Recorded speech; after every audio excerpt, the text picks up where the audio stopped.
7. Tragedy to triumph.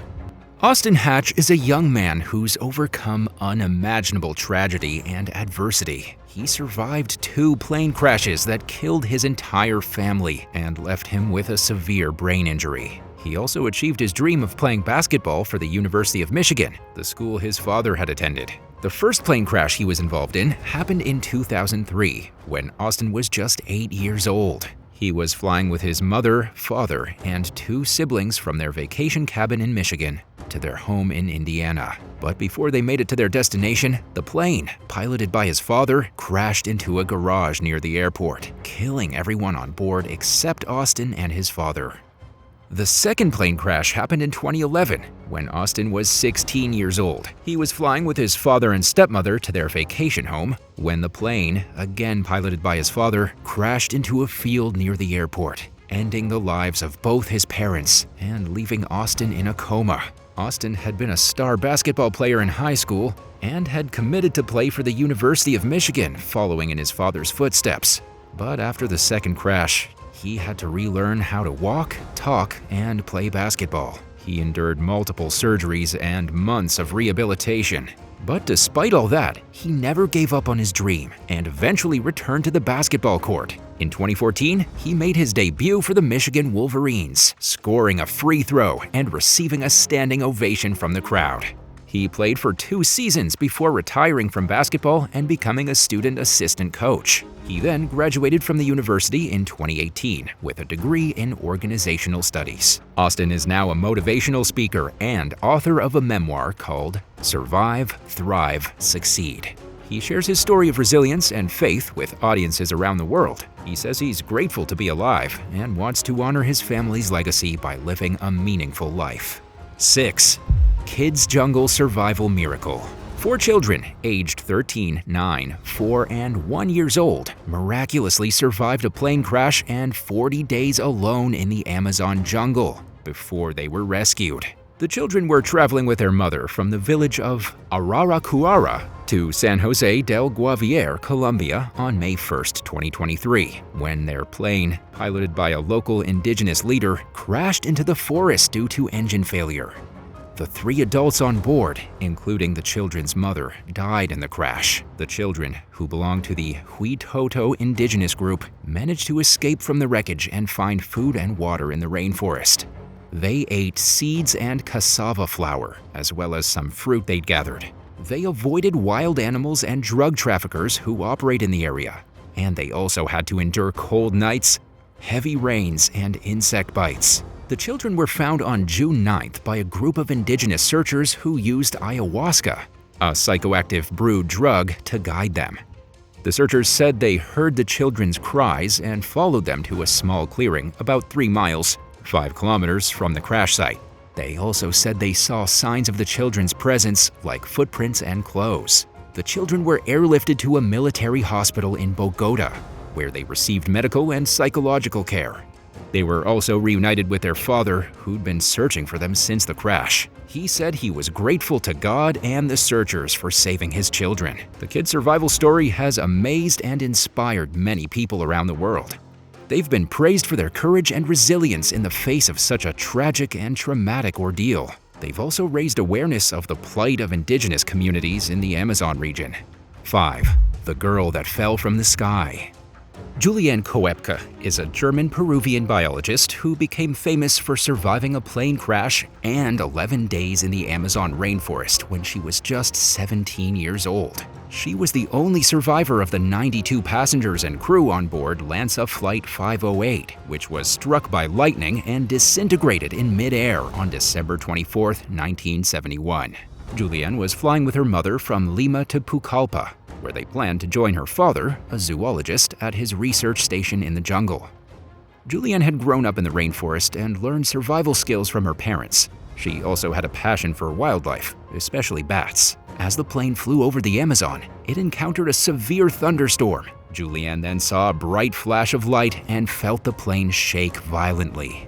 She heard her mother say, "Now it's all over." Then she lost consciousness. She woke up, still strapped to her seat, falling from the sky. She saw the jungle below her, with the trees looking like giant heads of broccoli.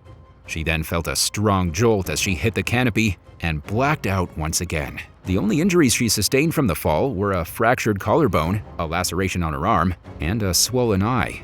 She found some candy and a bag of Christmas cake in the wreckage. She also found her mother's seat, but her mother was nowhere to be found. So all she could do was hope that her mother had survived somewhere else. She decided to follow a small stream, hoping that it would lead her to civilization. She walked for days, enduring hunger, thirst, pain, insects, and loneliness. She also had to deal with maggots infesting her arm wound, but she got rid of them by pouring gasoline on them. Then, on the 10th day, she heard the sound of an engine. She followed it and found a boat and a hut. She waited there until some lumbermen returned and found her. They treated her wound and took her to a nearby village, where she was reunited with her father. And afterward, she was transported to a hospital in Pucallpa. Julianne's story of survival amazed the world. She later wrote a book about her experience called When I Fell from the Sky. She also became a biologist like her parents and studied bats in Germany. And she returned to Peru several times to visit the place where she fell and to honor her mother's memory. 4. The Lone Survivor. Nestor Mata was a Filipino journalist who had a long and distinguished career that spanned 6 decades. Ramon Magsaysay, the president of the Philippines, and 24 other passengers perished in a plane accident that occurred in 1957, leaving Mata as the lone survivor. Mata worked as a reporter for the Philippine Herald newspaper and covered various topics, including politics, foreign affairs, and the Korean War. In 1953, he was assigned to cover President Magsaysay, who was popular for his social reform and anti-corruption agenda.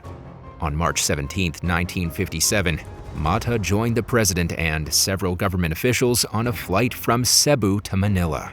The plane was a Douglas C-47 that had been converted from a military transport. The president himself was the pilot of the aircraft.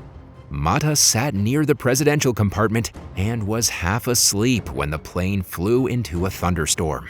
Mata later recalled that he saw a bright flash of light and felt the plane shake violently. He heard the president's wife utter words of despair, something like, "This is it, we're finished."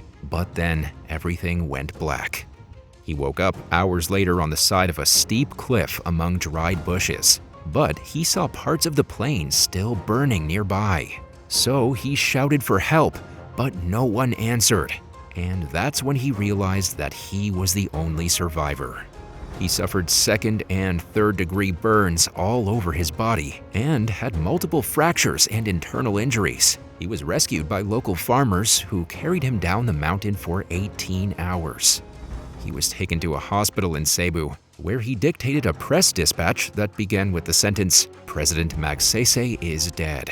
Mata then spent the next 6 months in the hospital and underwent several surgeries and rehabilitation, but eventually he recovered from his injuries and resumed his journalism career. He also wrote a memoir with another journalist, Vicente Villafranca, titled One Came Back. Mata continued to write for various newspapers and magazines until his death in 2018 at the age of 92.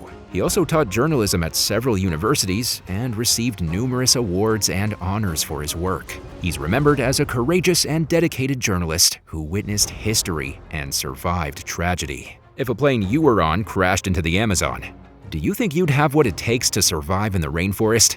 Let us know your thoughts in the comments, and while you're at it, subscribe. 3. Bahia the Miracle Girl. Bahia Bakari is a remarkable woman who has a story of survival that's hard to believe. She was only 12 years old when she boarded a plane with her mother in Paris, France, to attend her grandfather's wedding in the Comoros Islands.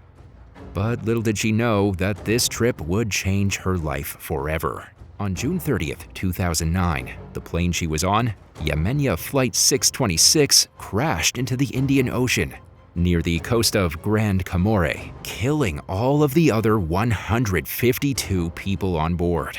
Bahia was the only one who survived the crash, and she did so by clinging to a piece of wreckage for over 9 hours in the dark and stormy sea. She had no life vest, no swimming skills, and no idea if anyone was looking for her. She only had her courage and her faith to keep her going. She was finally rescued by a passing boat that spotted her in the water. She was taken to a hospital where she learned that her mother had died in the crash. She also suffered from a fractured pelvis and collarbone, burns to her knees, and some facial injuries. She was flown back to France on a private jet, where she reunited with her father and siblings. She received a warm welcome from the French government and the media, who called her the Miracle Girl. Bahia has since recovered from her physical and emotional wounds and has resumed her normal life. She's written a book about her experience titled I'm Bahia, the Miracle Girl, which was published in 2010. She also turned down an offer from Steven Spielberg to make a movie based on her book. She says she wants to live a simple and peaceful life and honor the memory of her mother and the other victims of the crash. Bahia Bakari is an inspiration to many people who face adversity and tragedy. She's shown that nothing is impossible and that hope can always be found in the darkest of times. She's truly a living example of strength, resilience, and grace. 2. Vesna Vulovic. Vesna Vulovic was a Serbian flight attendant who had a passion for traveling and a miraculous survival story. She holds the Guinness World Record for surviving the highest fall without a parachute, 33,330 feet. 10,159 meters, or 6.31 miles, 10.1 kilometers. She was the only survivor of JAT Flight 367, which exploded in midair on January 26, 1972, due to a bomb that was placed on the aircraft by terrorists. Vulovic was 22 years old at the time of the crash and had only been working as a flight attendant for 8 months. She joined JAT Airways, Yugoslavia's national carrier, after traveling to London to learn English and falling in love with the Beatles. She wasn't even supposed to be on Flight 367, but she agreed to join the crew after JAT confused her with another attendant named Vesna. Vulovic was in the rear of the plane when the explosion occurred, and she fell inside a section of the fuselage that landed on a snow-covered hillside in Czechoslovakia. She suffered a fractured skull, broken legs, broken ribs, and a fractured pelvis. But she miraculously survived the fall. She spent days in a coma and months in the hospital, but she essentially made a full recovery. She even returned to work as a flight attendant. But JAT gave her a desk job instead, fearing that her presence on flights would attract too much attention. Vulovic quickly became a celebrity and a national hero in Yugoslavia. She was praised by President Josip Broz Tito and received many letters and gifts from admirers. She also appeared on several TV shows and documentaries, sharing her story of survival and hope. Remarkably, she had no memory of the crash and no fear of flying, and she said she believed that God had saved her for a reason. Vulovic died in 2016 at the age of 66 in her apartment in Belgrade. She'd lived alone and struggled with survivor guilt and depression for the majority of her life. She'd also been involved in pro-democracy activism and had criticized the authoritarian regime of Slobodan Milosevic. But today, she's buried at the new cemetery in Belgrade with full honors. 1. Michelle Ducon. Michelle Ducon is a survivor of one of the deadliest plane crashes in history. On December 20th, 1995, she was on board American Airlines Flight 965 from Miami to Cali, Colombia, with her mother and father, Gonzalo Ducon. The plane crashed into a mountain near Cali, killing 160 of the 164 people on board, including Michelle's mother. Michelle was only 6 years old at the time of the crash. She suffered a broken leg and was trapped in the wreckage for several hours before being rescued by Colombian soldiers. Her father also survived the crash with 2 cracked vertebrae and a neck injury. They were 2 of only 4 survivors of the flight, along with another American passenger and a Colombian student. Michelle and her father were taken to a hospital in Cali, where they received medical treatment and emotional support from relatives and friends. They also met with then-President Ernesto Samper of Colombia, who visited them and expressed his condolences. After spending a few days in Colombia, they were flown back to the United States on a special medical flight arranged by American Airlines. Michelle underwent several surgeries and physical therapy to recover from her injuries. She also had to cope with the trauma of losing her mother and surviving the crash. She received counseling and support from her family, friends and community in Somerville, New Jersey, where she lived. She walked out of the Children's Specialized Hospital in leg braces and returned to her home in June 1996. Michelle hasn't spoken publicly about her experience since the crash, but she's inspired many people with her story of survival. She's now a young adult who's overcome many challenges and has a bright future ahead of her. Have you ever had a near-death experience? Tell us about it in the comments down below. And if you like this video, be sure to give it a thumbs up and subscribe to the channel. Thanks for watching, and we'll see you in the next one. Bye.